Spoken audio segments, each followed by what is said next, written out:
You thought it was going to be an original intro. Too bad. Robot time. It is all my fault. I am sorry for not being there for you. Alright, enough of that. I'm pretty sure I'm getting hoarse. It's time we search for back some more Binding of Isaac Rebirth challenges. In the last episode, we completed a slow roll. In this episode, we're doing Computer Savvy, which starts you off with homing and both technologies. Which, if you couldn't already tell, is a pretty sweet combo. I mean, look at that. The way the beam bends. This is something that they added in at Rebirth, to be sure, because of the synergies. They changed a lot. And this was actually one of the first synergies that actually showed off, I think. Like, lasers, brimstone, and, like, things like this.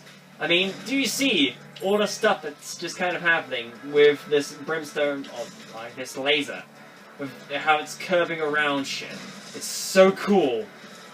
I mean, seriously, it makes me think, wow, what kind of stuff will be possible in Rebirth Plus after it. There's also going to be more synergies as well, so that'll be interesting to see too. So not only do we get like more chances of seeing like better synergies and like what more stuff will synergize, but you'll also get better synergies as a result because of the new items they would add, which are cool, I guess. Also, if you didn't already know, this was a while ago, I'm pretty sure I already mentioned it, but the new blog post on Is Isaac Dead showed that the new item that Napoleon would start off with basically destroys all trinkets, all items in a room, and if it's passive, would give you the ability upright, and if it's an active item, it will give you, like, the way to have that item as its gimmick. Not quite sure what it is right now, but I guess I'll need to, like, actually get a hands-on experience of it. Also, I only noticed now that it's based on Excel. Also, let's just watch how much this guy goes down. Please, for the sake of the Lord, show this man, this poor defenseless man, this ghost man, with little nub arms, show him out the door, for he is going to die. And I think I already said this in one of the episodes, which, if I haven't, then I'm going to say it anyway. But I do find it kind of heartwarming in a way to see that Binding of Isaac is actually on a Nintendo console.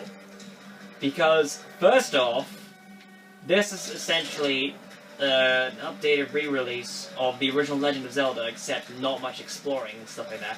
Because that's what the original game was based on. Wrath of the Lamb, and by extension the original Binding of Isaac, was based on the original Legend of Zelda, and the dungeon exploring aspect of that. And if it wasn't for Binding of Isaac, roguelikes wouldn't be as popular as it was today.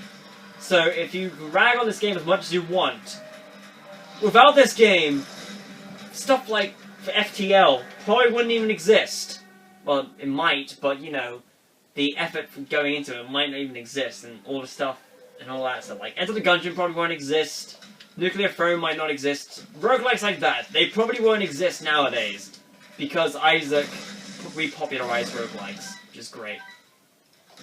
And second off, to continue my point, with the because of how the original Flash game was obviously in Flash, there wasn't really that much of a way to port it to other systems, because I don't think other systems ran Flash at that time. So with Rebirth, it's just like, hey, we have a new engine to run off of. Which, yeah, that's cool, it's alright. And then we saw that along with the Steam release, they had a PS4 and a PS Vita release, which is like, oh man, that makes it so much better. Portable Isaac, that's the one thing everyone wanted. Well, technically, if you had a laptop with you, you can do it. But look at that hypnosis right now. Look at that, this is why I love this challenge. But, to continue, like, with having Portable Isaac, it just makes things so much better, because it's just like, you can rage on the go, it's very nice, it's handy. You can also get cursed at the Lost, and then get cursed off the Lost, with the Lost, it sucks. But anyways, I mean, with all that, it was just like, and then, after Rebirth was out, April 1st of the next year, 2015, it says, Isaac is coming to Xbox One, Wii U, and 3DS. And, of course, it was like a little April Fool's joke, because it was like, oh, all these features are going to be added and whatnot. It's like, well, we're going to replace all of religious references with Scientology references, and also the stuff that's like, well, changed God to dog because it's backwards. You put a fig leaf on Isaac, which, to be fair, if someone already did that as a mod, that'd be pretty cool. And other stuff like that too, and then it was turned out to be a joke, but the ports weren't, which was a great thing. And now it's just, later on, Isaac has reached the Nintendo Wii U and also the 3DS, which makes it so that the inspiration has finally managed to get onto the Wii or a Nintendo console, which is cool. I guess something similar can happen to AVGN Adventures, which was very recently, I say very recently, but it was kind of recently, like, at least months recently, that-wise, added to the Wii U eShop, which I first thought, like, what, why? And then I remembered, like, well, okay, I guess it was that popular, let's take a risk. The mark, alright. And then, it's just like, well, the AVGN was originally the Angry Nintendo Nerd, and he was just like, let's review bad games on the Nintendo console, the NES. And the game is obviously based off of, like, an old NES hardcore game, hence, like, one of the old things, like, an old school mode, whatever. Stuff like that. And it's funny to see it just on a Nintendo console, because it's just like, first off, the amount of swearing that AVGN goes through. Great. I mean, you already know if you've seen his series of all those videos he's made, all 141 of them as of this recording. And then there's also stuff like, well, the designs and all the things that are happening in the game. And it's just like, wow, this game managed to make it onto a Nintendo console. Which is kind of cool in retrospective. And that's enough of my rambling, because I'm pretty sure I've gone on long enough. I think it's like 5 or so minutes, I don't know. Well, it's 5 minutes on the clock now. But I'm pretty sure it took a while. Wait, what's this? Death? Okay. I'll acknowledge that it is death. And hold on to it for later. For review purposes, see? Oh man. I mean, I could be commenting on all the stuff that is going on right now, like all the synergies, all the lasers going off. I mean, look at that curve right now. That curve! It's always that curve. It's so great. I always love shooting upwards in this challenge because that's where the zany combos start working. All the zany, wacky characters. That's where it all starts. But yeah, I mean, look at that. It's kind of funny to do. Oh, curve! Can't even hit those two things.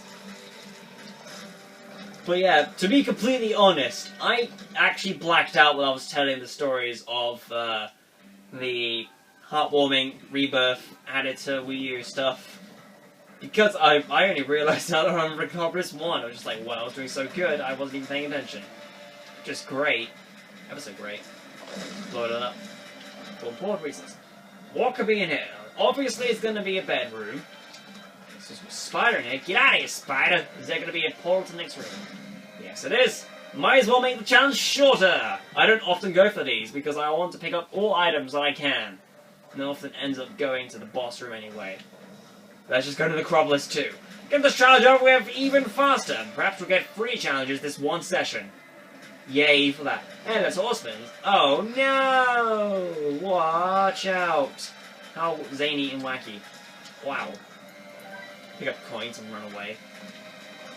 These guys trying to shoot me with things, I guess. I don't even know what they are. They could be bloodshots. And they could be another Borderlands reference if I could make one. But I can't. Because, well, spoilers I guess. But, you know. For other games at least. I mean, I don't know anything about Borderlands 1. Except for whenever it appears on, like, top 10 lists, I'm just like, oh, skip it! Because I don't want to get spoiled on anything. Although, I think the only thing I remember from it is from that one Soundly Not Included sketch. I still don't know what that is, and it did appear in the Tales from the Borderlands, so I'm pretty sure it is like a rack mine or whatever. A rack hive, I'm pretty sure. But I haven't fought one of those yet, so that's something. I also found out, though, whilst reading up on the original Borderlands, is that the original Borderlands actually takes itself seriously. Unbelievable, right? With all the different stuff, like the dialogue and stuff. It actually takes itself seriously, which is kind of wacky in itself. And then when the DLCs came around, it was just like, well, that's Borderlands style of humor typical of today. But when those DLCs were written, they decided, hey, why not? And just went ahead and made the sequel with that exact same style of humor. And then did the same thing with the pre-sequel, which actually does have a word for it, which I am forgetting right now. God damn, why am I forgetting it? Intercool, that's what it is. Because the pre-sequel is actually intercool. I mean, I could play them in the chronological order, but then again, I played Tales from the Borderlands after Borderlands, and Tales from the Borderlands is at the very end of the spectrum, all the lines. So I guess if you go straight from that series to the inevitable Borderlands 2 series, which I will be doing still, shut up, then you might get a little bit of a spoiler, considering what happens to one of the characters in Tales of the Borderlands. But if you didn't watch that, that's fine. Doesn't matter, really. But, oh my god. The only reason why I'm playing Borderlands 2 before the pre-sequel is because a lot of the jokes in pre-sequel revolve around Borderlands 2 and 1. Well, Borderlands 2 mainly, but... Death! Please! Don't bring that onto myself, that's weird. But that was needed. Oh, Pinky Eye, damn right! Occasional blues. Or, like, murder, I guess. Which, cool. But, yeah, the only reason I'm playing Borderlands 2 first, which I already explained, is because most of the humor that's in pre-sequel revolves around you knowing some of the events that happened in the original Borderlands 2. I would go into detail to one of the examples, but... Spoilers! Because one of the examples that I remember reading is really funny. Because, well, it'll make sense when we get to Borderlands 2, trust me. I'll kind of casually bring it up again, but then forget about it. And also, fun fact, I'm pretty sure I've already said this, but I'm pretty certain that Borderlands 2 is gonna be co-op. As much as I can, at least. I want someone, in my friends group at least, to actually have Borderlands 2, and play through the entire game with me. Do like the desired side quest route that I normally do, and have stuff like that going on. Which would be great.